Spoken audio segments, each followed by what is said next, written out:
दोस्तों निफ्टी 50 का ये आपके सामने 5 मिनट का चार्ट है और जो एनालिसिस ठीक है हम लोगों ने किया था जिसमें मैंने आपको कहा था कि मैक्सिमम टू मैक्सिमम हमें सेलिंग के साइड पे ही ट्रेडिंग देखने को मिल सकती है और जो हमने सपोर्ट और रेजिस्टेंस यहाँ पर निकाले हैं तो वो बिल्कुल किस तरीके से सटीक काम करती है। मैं हर एक वीडियो में आपको इस चीज़ का रियलाइजेशन हुआ होगा कि हम कल के लिए जो सपोर्ट और रेजिस्टेंस निकालते हैं दोस्तों ये काफ़ी इंपॉर्टेंट चीज़ है। सपोर्ट रेजिस्टेंस निकालने आना काफ़ी इंपॉर्टेंट चीज़ है।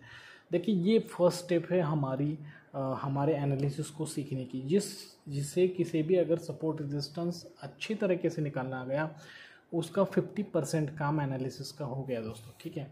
क्योंकि अगर आप अच्छे तरीके से परफेक्टली और पावरफुल सपोर्ट रेजिस्टेंस निकालने लगे तो आपको एक एक रेंज मिल जाता है कि जिस रेंज में क्या हो सकता है वो आप एक्सपीरियंस के साथ जैसे जैसे अगर आप हमारे हर रोज़ वीडियो देखते हो तो उसके हिसाब से उस रेंज पर आने के बाद मार्केट में क्या मूव हो सकती है ये भी आपको समझ में आ सकता है।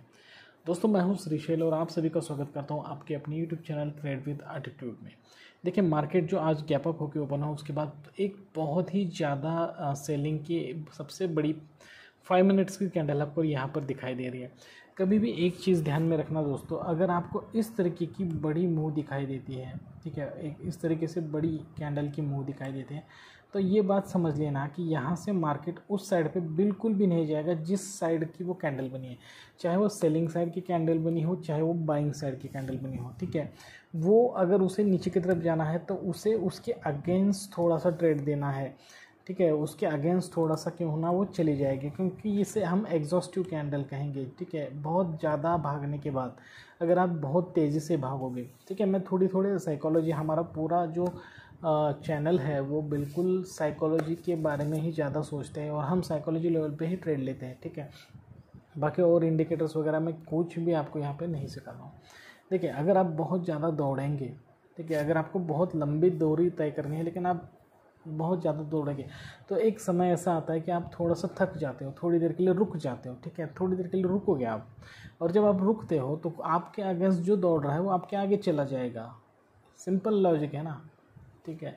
तो बिल्कुल इसी तरीके से हुआ यहाँ पर। इतने ज़्यादा सेलर आए कि सेलर सेलिंग करते करते थक चुके थे। अब जब वो थक चुके तो धीरे धीरे उनकी सेलिंग पावर कम हो गई तो उसका फ़ायदा कुछ बायर्स लोगों को यहाँ पर मिल चुका था। अब ये जो साइकोलॉजी जिन लोगों को पता है उन लोगों ने कॉल साइड पे यहाँ पे अच्छे खासे पॉइंट लिए होंगे, 20, 25, 50 पॉइंट जितने भी होंगे, ठीक है।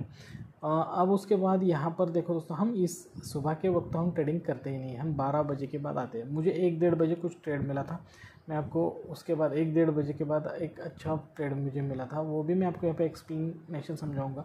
और मेरे ट्रेड में मेरा स्टॉप लॉस हंट निफ्टी में नहीं हुआ, बैंक निफ्टी में हुआ था, लेकिन बाद में मैंने उसमें एंट्री ली और वहाँ पर मेरा टारगेट भी अचीव हुआ था।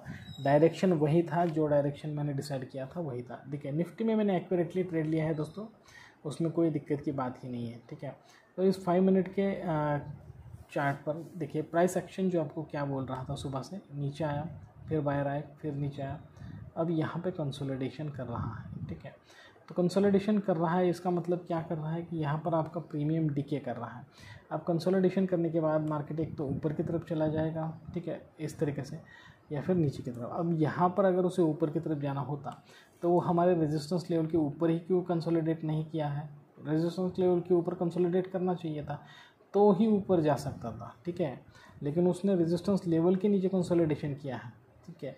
तो अब हमारे लिए यहाँ पर अपॉर्चुनिटी कब बनी, जब ये रेड कैंडल बनी, ठीक है। तो जैसे ही ये रेड कैंडल कंप्लीट हुआ और यहाँ पर ग्रीन कैंडल बनी और उसके बाद जो ये रेड कैंडल बनी तो मैंने उसमें ट्रेड लिया। देखिए आपको यहाँ पर लगा के दिखाऊंगा मैं, शॉर्ट साइड पे, पुट साइड पे ट्रेड लिया, ठीक है। और इस ट्रेड का जो स्टॉप लॉस था बिल्कुल इस के ऊपर रखा, ये जो कंसोलिडेशन का हाई है उसके ऊपर लग गया, थोड़ा सा ऊपर।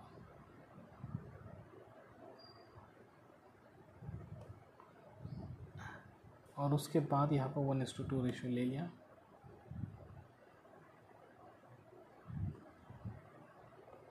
ठीक है। तो ये सिर्फ 3 कैंडल में ही मेरा टारगेट अचीव हो गया दोस्तों, ठीक है। मतलब 15 मिनट में टारगेट अचीव हो गया। और जो ये रेड कैंडल है उसके एंड में मैंने ट्रेड लिया था, ठीक है। एंड मतलब ख़त्म होने से पहले ये ऊपर तक आया जहाँ पर मैंने सेल किया और इसी लेवल पे ट्रेड ले लिया। तो उसके बाद मार्केट यहाँ तक नीचे आया था बहुत दूर तक, फिर यहाँ पे एक हैमर बनाया, उसके बाद बाइंग के साइड पे मार्केट चला गया। तो देखो कितनी देर तक मैं रुका हूँ दोस्तों, इतनी पूरा दिन भर यहाँ पर कितनी ज़्यादा वोलेटिलिटी हुई, उसके बाद मैंने यहाँ पर ट्रेड लिया। मैंने परफेक्ट ट्रेड के लिए यहाँ पर रुका, परफेक्ट ट्रेड मैंने ढूंढने की कोशिश की। अब मेरा यहाँ पे साइकोलॉजी क्या था, क्यों मैंने इस तरीके से ट्रेड लिया? देखो मेरा साइकोलॉजी ये था कि यहाँ पर तो सेलिंग हुआ है, बहुत बड़ा सेलिंग हुआ है, तो ये ऑपरेटर का ही सेलिंग हो सकता है। तो यहाँ पर जितना भी सेलिंग हुआ है उसमें कम से कम 50% के ऊपर ऑपरेटर का हो सकता है, मेरा ये साइकोलॉजी था। तो ऑपरेटर इस 50% ये जो लेवल है इसके ऊपर मार्केट को नहीं जाने देने वाला है, बिल्कुल वही हमें दिखाई दिया। यहाँ तक आया और उसके बाद सेलिंग हुआ, अब इसके ऊपर जा ही नहीं रहा था। तो फिर अब मेरे लिए ये लेवल काफ़ी इंपॉर्टेंट हुआ। मैं सोच रहा था कि कब मार्केट इस लेवल को टच करे या फिर इस लेवल के ऊपर चला जाए। और तो यहाँ तक एक बहुत बड़ी ग्रीन कैंडल बनी जो इस लेवल के आसपास चली, और उसके बाद ये रेड कैंडल बनी। बाद में ये जो दो ग्रीन कैंडल बनी, तो उसके बाद जब ये रेड कैंडल बनी तो मुझे समझ में आया कि अब ये इसके ऊपर नहीं जाने वाला, ये नीचे ही जाएगा। तो हमने यहाँ पर टारगेट लगा लिया और हमारा टारगेट अचीव हो गया। तो ये साइकोलॉजी है दोस्तों, साइकोलॉजी के हिसाब से और ऑपरेटर स्टॉप लॉस हंटिंग के हिसाब से हमें यहाँ पर सोचना पड़ता है। तो चलिए अब थोड़ा सा यहाँ पर मैं आपको 15 मिनट में चलता हूँ और 15 मिनट में चलकर आपको बताता हूँ कि कल के लिए हमारा क्या स्ट्रैटेजी होना चाहिए। तो इसके लिए अब यहाँ पर सारे के सारे जो भी हमने लगाया है वो निकाल देते हैं। तो जाहिर सी बात है कि यहाँ पर हमारे लिए रेजिस्टेंस और सपोर्ट पहले बहुत इंपॉर्टेंट चीज़ है दोस्तों। देखिए रेजिस्टेंस यही होगा, ये ऑपरेटर का काफ़ी बहुत बड़ा लेवल है, ठीक है। और सपोर्ट जो है वो हम आज का नहीं कल का ही रखेंगे यहाँ पर सपोर्ट। तो सपोर्ट हो गया ये। तो दोस्तों अब कल के लिए हमारा एनालिसिस क्या होगा, ठीक है दोस्तों। यहाँ पर जो भी लेवल्स मार्केट ने दिए हुए हैं, ठीक है, जैसे कि ये लेवल है, अगर इस लेवल पे काफ़ी ज़्यादा पुट राइटिंग हुई होगी, ठीक है, तो जाहिर सी बात है कि यहाँ से मार्केट ऊपर गया, फिर नीचे नहीं आया, यहाँ से ऊपर गया, फिर दोबारा यहाँ तक ही सेलिंग आई है। इसके नीचे जाने की कोशिश मार्केट ने नहीं की है, अभी तक तो नहीं गया है मार्केट इसके नीचे। तो अभी हमें ये कल समझेगा कि किस साइड, कौन सी साइड ज़्यादा स्ट्रांग है, पुट राइटर ज़्यादा स्ट्रांग है या फिर कॉल राइटर ज़्यादा स्ट्रांग है, ठीक है। तो अगर कल मार्केट इस लेवल को, हमारे जो सपोर्ट लेवल है उसे ब्रेक नहीं कर रहा है, ठीक है, यहाँ से ऊपर जा रहा है, यहाँ से नीचे आके फिर ऐसे जा रहा है, तो हमें यहाँ पर अच्छा खासा स्टॉप लॉस लगाना है और 1:2 रेशियो लेकर निकल जाना है ऊपर की तरफ, ठीक है। या फिर आप 25-30 पॉइंट जो भी आपको सेफ लगे वो पॉइंट्स ले सकते हो, ऐसी कोई दिक्कत की बात नहीं है, ठीक है। मैंने अभी मार्केट इस लेवल पे ओपन होता है तो की बात बताई।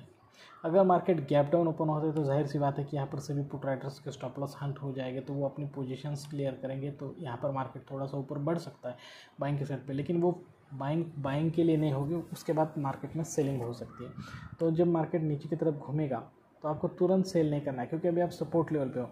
अगर मार्केट इस सपोर्ट लेवल के पास आता है और यहाँ से घूम रहा है या फिर कंसोलिडेशन करके नीचे की तरफ मुंह दे रहा है, जैसे कि आज अभी मैंने आपको बताया था कि कंसोलिडेशन के बाद मैंने किस तरीके से लिया, तो आपको 12 बजे के बाद अगर इस तरीके से पुट लेते समय अगर इस तरीके से कोई अगर इन्वर्टेड हैमर दिखाई दे, बेरिशन गल्फिंग बार दिखाई दे, डार्क क्लाउड कवर दिखाई दे, तो उसके ऊपर स्टॉप लॉस लगाना है, या फिर कोई भी एक ऐसी कैंडल जिसका हाई ज़्यादा हो उसके ऊपर स्टॉप लॉस लगाना है और नीचे 1:2 रेशियो पर पुट साइड पे चले जाना है। देखो अब बाइंग साइड पे आपके लिए कब अपॉर्चुनिटी बन सकती है, अगर मार्केट गैप अप ओपन हो जाएगा या फिर इसी लेवल पे ओपन हो जाएगा और इस लेवल को ब्रेक करके अगर इस लेवल पे कंसोलिडेट काफ़ी देर का कर रहा है और उसके बाद ही अगर ऊपर जा रहा है, तभी आपको नीचे की साइड पे अच्छा खासा स्टॉप लॉस लगा के ऊपर की साइड पर बाइंग की अपॉर्चुनिटी मिल सकती है दोस्तों, ठीक है।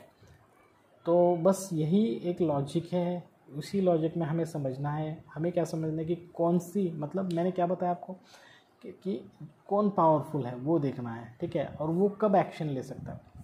तो जैसे यहाँ पर हमें दिखाई दिया ना 5 मिनट में कि सेलर पावरफुल है, फिर यहाँ पर दिखाई दिया सेलर पावरफुल है, फिर यहाँ पर दिखाई दिया सेलर पावरफुल है। बिल्कुल यही सिचुएशन आपको यहाँ पर सोचनी चाहिए दोस्तों, ठीक है। तो अभी यहाँ पर आज के लिए यही रुकते हैं दोस्तों। निफ्टी का वीडियो यहीं पर स्टॉप करेंगे। अगर दोस्तों अगर आपको यह हमारा चैनल पे जो अभी एनालिसिस बताया वो अच्छा लगा है, इन्फॉर्मेटिव लगा है, और अभी तक आपने हमारे चैनल को सब्सक्राइब नहीं किया तो प्लीज़ हमारे चैनल को लाइक करना, शेयर करना, सब्सक्राइब करना, ज़्यादा से ज़्यादा अपने दोस्त रिश्तेदार के साथ हमारे चैनल को शेयर कीजिए। ठीक है, जाते जाते एक बार क्रूड ऑयल की तरफ देखते हैं क्या हुआ है। ठीक है, तो क्रूड ऑयल में जो सेलिंग ये होने वाली है दोस्तों, यहाँ पर देख सकते हैं ये 2 क्रॉस ओवर हो चुका है। यहाँ पर थोड़ी सी बाइंग होगी यहाँ पर, उसके बाद यहाँ पर सेलिंग साइड पर ही मार्केट जाने के चांसेस हैं, क्योंकि यहाँ पर जो क्रॉस ओवर हुआ है इसका मतलब ये है, ये बहुत ही गोल्डन क्रॉस ओवर हुआ है दोस्तों। ठीक है, ये जो क्रॉस ओवर होता है दोस्तों, इस क्रॉस ओवर का मतलब है कि मार्केट और तूफान तेज़ी से गिरने वाला है। तो अभी हमने तो यहाँ पर बहुत लंबा टारगेट लगा दिया है, और लंबा टारगेट क्यों लगाया है, देखिए मेरा जो मोटिव है वो बड़ा स्टॉप लॉस लेना नहीं है। ठीक है, तो मुझे यहाँ पे एंट्री करनी चाहिए थी क्रूड ऑयल में, लेकिन मेरा वो मिस हो गया, तो इसलिए मैंने एंट्री की है यहाँ पे, और जहाँ से मैंने एंट्री किया वहाँ से मार्केट ऊपर जा रहा है, तो मुझे पता है कि ये इस तरीके से जाएगा और फिर यहाँ से सेलिंग देगा। जैसे ही ये पुल बैक के पास आ जाएगा किसी भी लेवल पे, तो मैं उसी पुल बैक के ऊपर स्टॉप लॉस मूव करूँगा। ठीक है, जैसे कि समझो अगर इस पुल बैक के पास आता है, यहीं से मूव कर रहा है, थोड़ा सा नीचे आने के बाद मैं यहाँ पर पुल बैक के पास मूव करूँगा, 1:2 रेशो ले लूँगा। लेकिन तब तक के लिए एक सेफ्टी के लिए मैंने ये टारगेट इस वाले तक ला के रख दिया है।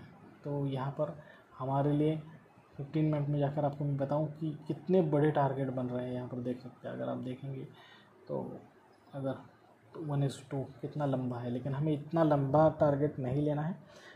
कॉन्फिडेंस है कि मार्केट नीचे आएगा, एनालिसिस है, अगर एनालिसिस ठीक है एनालिसिस गलत हो साबित होता है तो स्टॉप लॉस हंट होगा, उससे ज़्यादा क्या हो सकता है। और ये तो आपको इसके लिए तो तैयार ही रहना है। तो दोस्तों आज के लिए बस इतना ही। इस एनालिसिस को आगे भी कंटिन्यू करेंगे क्रूड ऑयल के, देखेंगे जो भी होता है, स्टॉप लॉस हंट हो जाए, टारगेट अचीव जो भी हो जाएगा। तो आज के लिए बस इतना ही दोस्तों, जल्दी इस तरह के अच्छे और इन्फॉर्मेटिव वीडियो के साथ आप सभी से मुलाकात होगी। तब तक के लिए दीजिए इजाज़त, thank you very much, bye bye दोस्तों।